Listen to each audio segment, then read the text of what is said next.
a size, yeah, I wear the large. I like those sizes. Yeah. Oh, you had a good question. Do you sell? Sorry. Oh, Oh, go ahead. Go for it. Oh, okay. So besides apparel and shoes, do you sell any like smartwear technology, like a ring watch? We don't, and the main reason why is because the margins are really Right. bad. I was gonna say. So we do, so in our business, you really like, I'm touching on the numbers for people who are into it, we need to maintain basically a 50 points, more or less, margin between wholesale and retail. Things that cut into those margins are cost of shipping, cost of carrying, stuff like that. So watches, they don't turn over fast, people don't buy them that often, so they tend to sit, so you got basically money tied up and stuff like, like that. So, and also because right now, people want things like Fitbits and stuff like that. And Fitbit's one of those like evil companies that like won't work with specialty stores. And I've tried to call Fitbit and they're just like, we don't want anything to do with you guys. So yeah, so we don't carry watches just because the margin's bad. And a lot of running stores will, because they're like, well, a running store has got to carry a watch, but you don't have to do anything that doesn't make you money.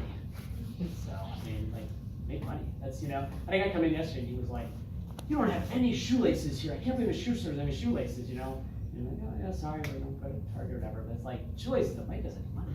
Like, why would we carry shoelaces? Bad business to be in. Like, I want to find stuff that actually makes us money. So yeah, the watches is a terrible money maker. Electronics are terrible money, really bad margins. Things that are heavy are bad.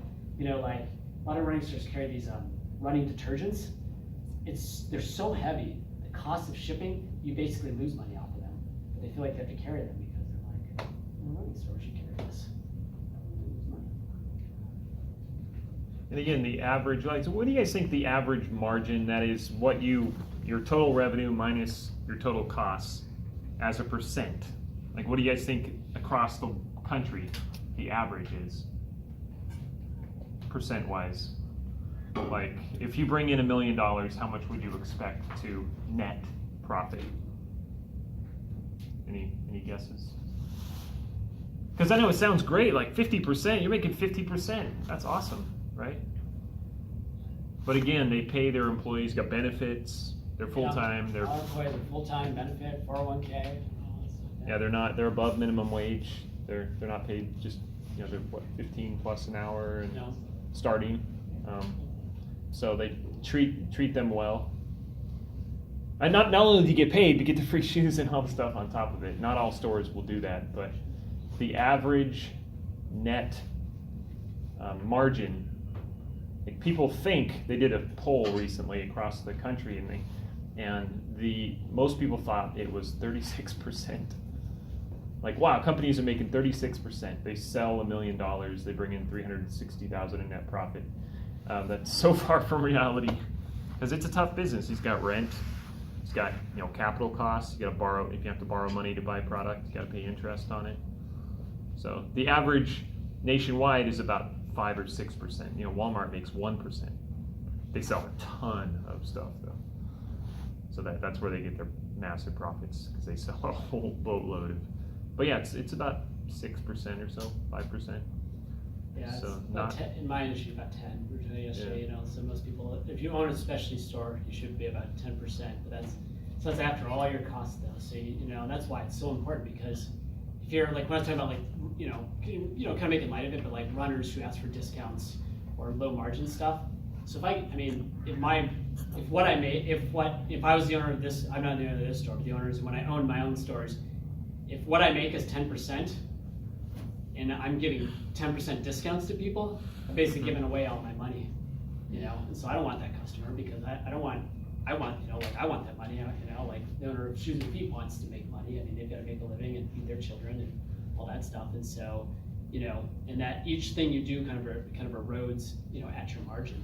And that's something really important to understand when you're doing a business. So again, like, people just kind of throw out like, I always use the t-shirt example. I'm gonna do a t-shirt business, but just not understanding the basic fundamentals of what it's gonna cost you to do that, and what it actually takes to make money. Which you can, if you do great. I mean, Damon John started knitting hats himself, and look at him now, But it's, the thing about that margin is big, so that's going back to, you can be a hobbyist, you can love what you can do, you have total passion, but if it's not, you you can't monetize that, you just go find another passion. Yeah, so he said about $1 million of total revenue in a lot of those stores. So you're making 100,000, but that's around here. That's good money. But shoot, me and my wife make a lot more than that together. Mostly it's her. Remember I talked about that, right? But getting a house around here, forget about it. So 100,000 is not gonna get you very far. Yeah, not around here. Yeah. So they're not like, he doesn't go swim in piles of money, Scrooge McDuck style, when he goes home. No. But the flip side, small businesses, one thing is nice is you can write off a lot of your expenses.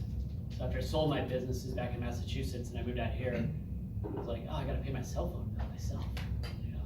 I couldn't just have the business pay for my cell phone. So the good news is you can kind of, and all legal too, write off, a lot of things. And that's Things that, you use it for your business, you can yeah, write it so off. you don't have to pay taxes on, certain things, so it's nice, but, so, yeah, that's the thing, the ones that do really well, you have to work hard to do it, and that's why I think I started with working hard and understanding your business is super important, because you got it, the margins are so thin, you can go from making 100,000 to, 10,000 really quickly if you're going to your own business, just by, not focusing on the margin of your business. And again, he was $100,000 and he was working 7 days a week, take 361 days a year. That was awesome that year.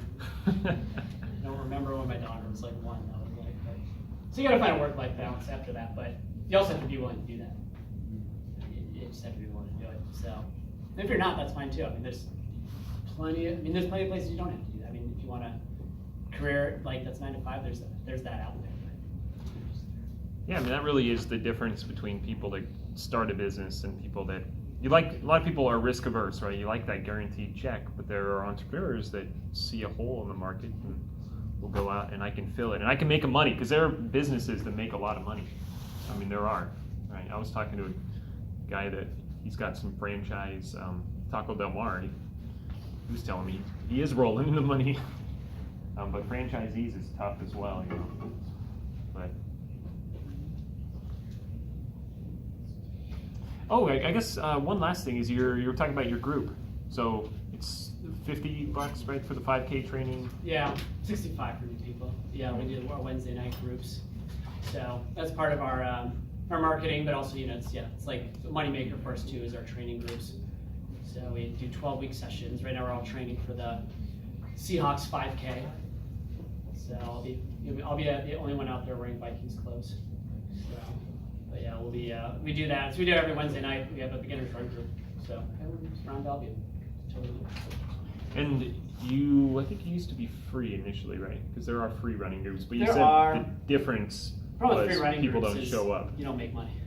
You don't make money, obviously, but they also give a lot of stuff away. They give a lot of stuff away. Yeah, to the people they join. Yeah. But talk about if you pay for something, you are more likely to show up sometimes versus if it's Sure. a free group, then they don't show up. We're talking about gym memberships, super duper low. People don't really care. They think they'll show up, and sometimes they don't. With a group like that, we really build that interest. And For sure. Yeah. Yeah, and that's what I think. I think a lot of people with, starting your own business and doing is being afraid to charge money and being afraid of money in a lot of ways. You should be afraid. If you really believe in what you do and you believe there's value, you should believe that people should pay for that. You should not give anything away for free. Give away your primary stuff for free. You should be able to do. There's business generation stuff where you have to give away. You have blogs and things like that. We do that. Shoes and Feet. We do. I write articles for magazines and I do talks for free and stuff like that to generate business. But at the end of the day, you should not be afraid of asking people for money if what you do is really valuable. But you got to believe in what you do. If you believe in what you do, people will happily give you money. I've chosen people that I've worked with, people that we've made the most impact on their life. To them, it is nothing to give us money, and it's not that it's about that, but it is. You got to make money. But they're happy to do it because we believe in that so much. And you have to have that. So it's a big difference because if you say something, I coach you, give me some money, they're gonna be like, whatever, dude, so, but, you know, if you say, hey, I'm gonna change your life, you can prove it, they'll happily give you money. If I get healthy, I'll hire him up. What's that? I need a coach, so I'll hire you up if I can get him to the point where I can actually run normally. But anybody else have any thoughts or questions? Sweet, you guys are all freshmen, sophomores, like what's the freshman? This is like required freshman class. This class is not required. I like to point that out. Okay. They voluntarily registered for this specific class. Yeah, well, when do you choose your major here? What's that? Whenever you can apply. How do you qualify? By your prereqs? Prereqs. Unless you have direct admission. And how long does that take you prereqs? Depends. I mean, it takes a long time. Math is 3 math classes, biology is 2 years. Usually like 2 years, and then you apply to the Just 2 years business full-time. school or whatever. Yeah. Probably, Gotcha. right, yeah. So, Is everybody, so I'm not from around here, this is good, like, I'm just curious, like, so is this do people live on campus here, or is it mixed? Some do. do? Mostly commuters. Yeah. Okay. got at least one, right? You said you lived on campus, Catherine. Anybody Yeah. else live on campus? Yeah. Fred? People do, yeah. Few Now, more. is it like, are there like frats, or is it like a college campus like that, or is it just housing, I mean, what, you know? What's that? Yeah. They're building more housing.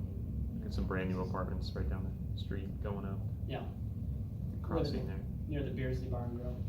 Yeah. But nice area. It's you don't have a lot of the problems you do in University Way. If you've been to University Way in the last 5 years, wow.